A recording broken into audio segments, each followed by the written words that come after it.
What's up, world? Tyler the Writer here, coming at you live from my car on another long drive into work. I just wanted to share with you 5 pieces of advice for new writers coming from a somewhat more experienced writer. Number 5, if you are just starting off, write something easy. Gee, that sounds pretty obvious, doesn't it? It's almost counterintuitive. No. See, that's the thing. A lot of times people go into it, they try to write stuff that's too complicated. Heck, if I was you, I would try to write some fan fiction. It's super easy because you already know the characters. It's going to be a show that you like, that you follow, that has some kind of following online. That's the only requisites. If you actually know the characters, you can advance the plot just by doing the things that the characters would do and say canonically. So you don't have to worry a whole lot about things like inconsistencies and shit.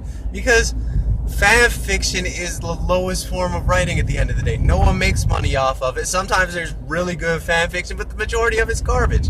So if you do write some really good fan fiction, you will get noticed. If you write some garbage fan fiction, who cares? It's fan fiction. You know? Like I said, you just want to write something easy just to break that cherry. Who cares? At number 4, that brings me to read what you like, write what you like. If you have a specific genre that you really like to read, like say you're a horror fanatic or a mystery person, or you just really love some comedy, you know what?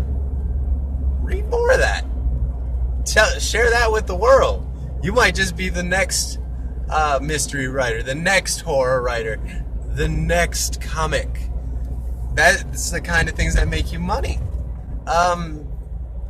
You have to be in tune with what you like.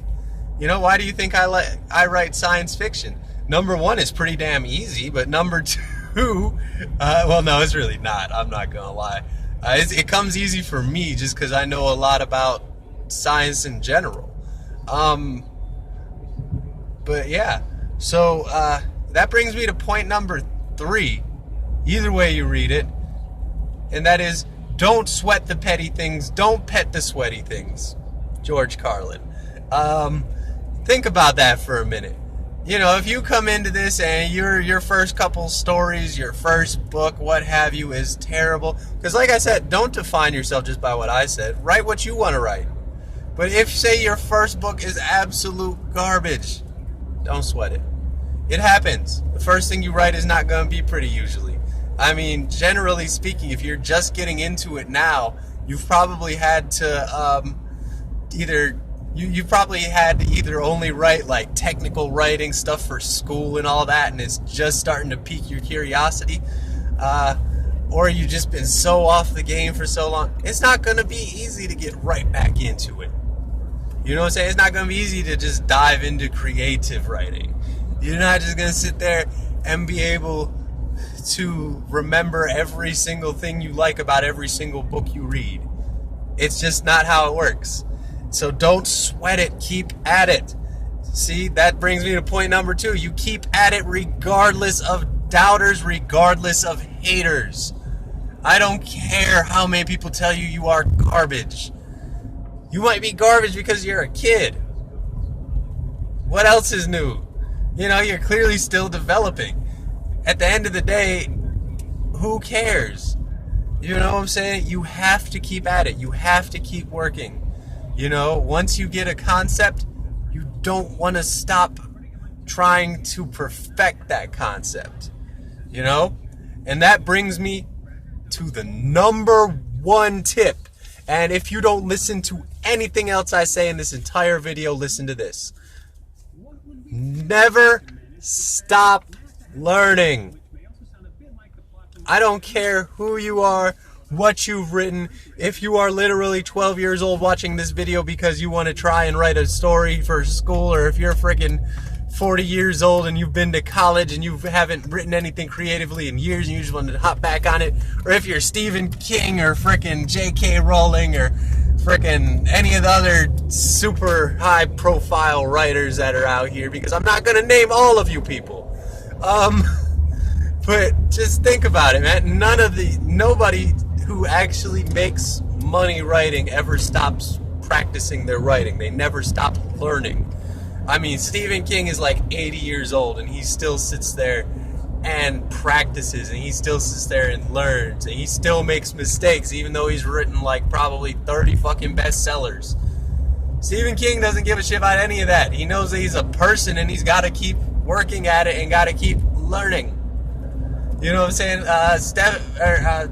J.K. Rowling was the other one I mentioned. That's a good one to look at too. She made $1 billion with a B off of a series about a teenage wizard that she came out with when she was...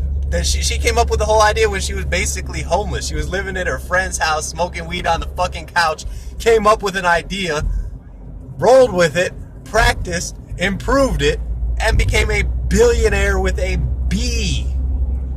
You know, she writes under a pseudonym to continue practice writing now. She writes like murder mysteries under a pseudonym. And she's writing period pieces, different things that are expanded off of her little wizard world. You know what I'm saying? She never stopped. You know, these are just a couple of people, but there's all out there. I mean, and not just in writing too, in every profession. You know, you think about it. Did LeBron James ever stop going to practice? No. Hell no. LeBron James is still, right now, working his ass off in a gym somewhere because he didn't win the ring this year. LeBron wants to come back. Last year he was a 97 in the video game. Next year he wants to be a 98. That's how he works. That's how everyone works who is successful. They don't stop learning. They don't stop improving. You can never, ever stop improving. There are always new ways to learn. There are always new things to do. And yes, you can make mistakes. And that will actually help to benefit you in the long run. If you write something that's terrible, I don't care if it takes you 10 or 15 years to write something good. If you actually stick with it, you will write something good. I mean, this isn't for everybody. Let's be honest. Writers, if you just wrote a novel, if it's your first novel, if you're fortunate enough to actually get it into a traditional publisher, you are looking at 40% chance of making less than $1,000 off of it. And a lot of people put more than $1,000 into a book when they write it. So you are looking at possibly taking a loss, even if you can get into a decent publisher. But at the end of the day, you learn from these failures. You make it better. This is something that requires a lot of patience. This is something that requires a lot of skill. But you don't get patience and you don't get skill unless you work at it. Let that sink in for a minute. Okay, so real quick, we will recap. Number 5. If you haven't wrote anything before, just try writing something easy. Number 4. Read what you like, write what you like. Don't worry about deadlines or anything unless you're getting paid. Number 3, don't sweat the petty things. Don't pet the sweaty things. Number 2, keep at it regardless of the haters or the doubters. And number 1, never, ever, ever stop learning. That being said, I have to get my ass into work. Y'all have a wonderful rest of your day. One love.